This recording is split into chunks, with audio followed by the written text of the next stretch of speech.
नमस्कार सज्जनों, जय श्री कृष्णा, राधे राधे। दोस्तों, आज हम बात करते हैं एक राजा के 3 पुत्र थे और वो जवान हो गए।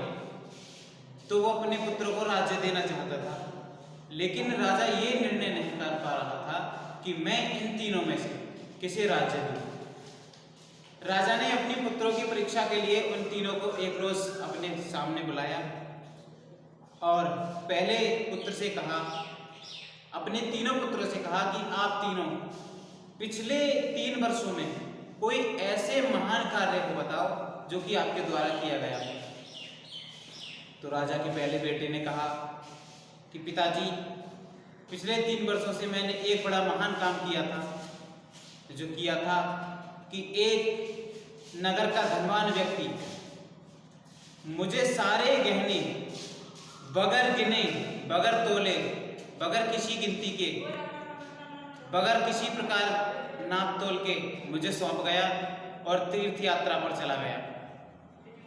तीर्थ यात्रा पर जाने के पश्चात जब वो लौटा तो मैं चाहता तो उसके गहने चुरा भी सकता था, बाकी सारे भी ले सकता था, क्योंकि उसके पास कोई प्रूफ नहीं था कि किस प्रकार से जो अपने गहने वापस ले सकता है।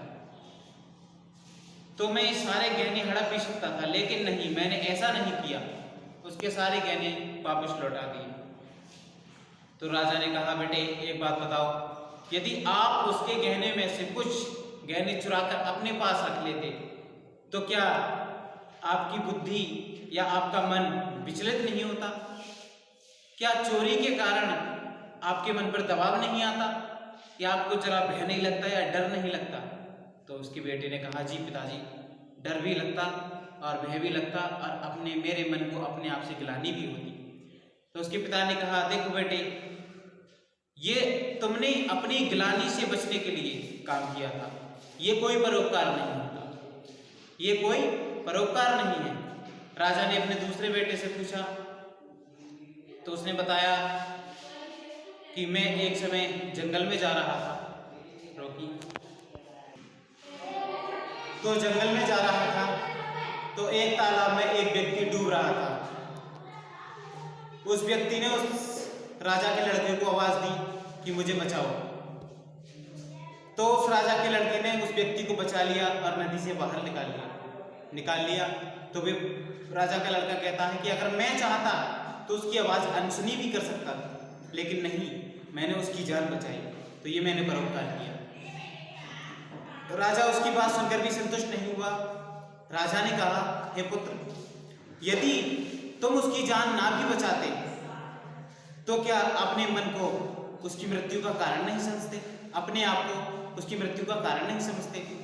बोले, जी हाँ पिताजी, जरूर समझता।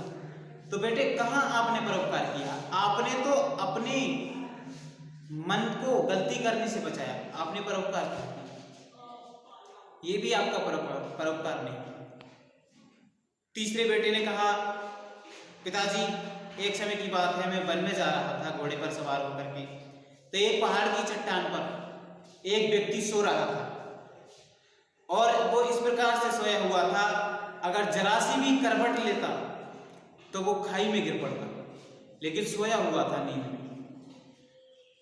जब मैंने देखा तो वह पास जाकर देखने पर पता चला कि वो मेरा सबसे बड़ा शत्रु है, सबसे बड़ा शत्रु था, जो कि नगर में मेरी कीर्ति को भंग करता रहता था और मेरी बुराइयां करता था। और मेरा शत्रु था, जब चाहता, जब उसका दांव लगता तो मुझे जान से भी मार सकता था।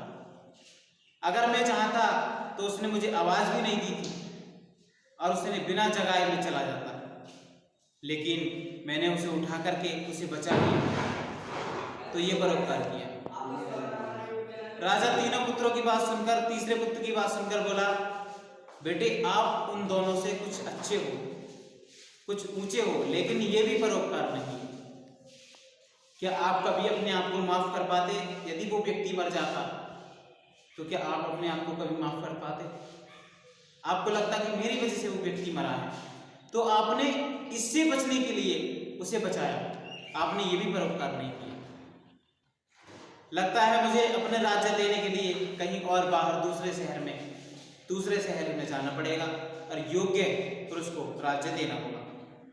तो इस कहानी से मैं आपको ये समझाना चाहता हूं कि कोई भी व्यक्ति परोपकार जब ही कर सकता है जब वह अपने आप को जान चुका हो, आत्मज्ञान प्राप्त कर चुका हो। जिस व्यक्ति के पास आत्मज्ञान नहीं है वो कोई भी परोपकार नहीं कर सकता। क्यों?